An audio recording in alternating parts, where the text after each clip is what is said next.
And then that went on. I mean, and I should point out that you're doing this while you're pursuing your own writing the whole time and homeschooling and raising 4 to 5 children at any given point, right? Right.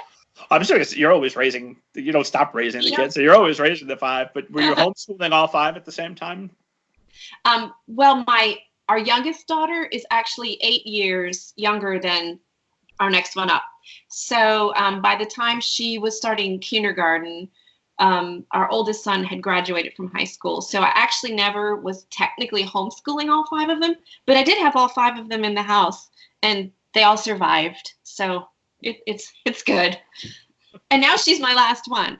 All the other 4 have all graduated, and Molly is in 7th grade. So life feels a lot easier now, only having one in the home. So, but yeah, back then it was pretty crazy. So for all those writers that come to my workshop and give me the bullcrap excuse, if I've got kids, how were you managing to pull that off that whole time? What did your schedule look like at its most hectic, and what does it look like now? For many years, I had a firm writing time of 1 to 3 in the afternoon, because that's when the little one took her nap. And I'm just a firm believer in naps for children, and not all parents feel that way, but that was my philosophy. And so she had her 2-hour nap, and that's when I wrote. And the other kids had their afternoons free, because we always did the lion's share of the homeschooling in the morning. Because unlike a school situation when there's a classroom, there's no wasted time. They just can do the work and get it done in a lot shorter time than what a whole school day would be. So by 1 o'clock, they were all done with their lesson work. The little one was sleeping.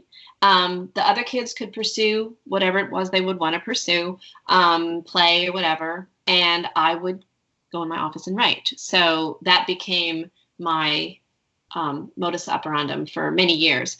Then the little one, eventually they outgrow their naps, unfortunately. But I'm also a big believer in what's called room time, when they need to go in their rooms with their toys and books and have a quiet time and learn to be happy being alone and staying busy on their own, which is a good life skill.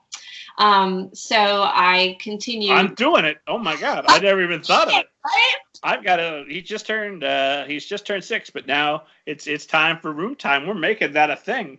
Thank you, Jillian. That's a wonderful tip. It really works. Now, if you're starting him at 6, start short, and don't throw him in there for 2 hours, but start with 20 minutes. I'll take it. 20 minutes to do a couple of emails. It'd be swell. 20 golden minutes. But it's good for the child, and it's good for the parent. It really is. So highly recommend it. And then, of course, they outgrow that, too, because once they get old enough, they can pretty much be anywhere and not necessarily be disruptive if you're having to do something else. Unless it's something like this, where it's, a phone call or something where they really need to go away.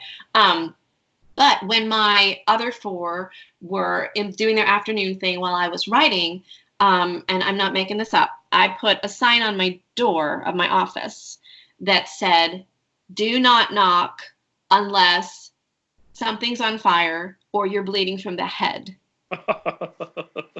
And they didn't. Anything below the neck is fine. Yeah, you're right. Right.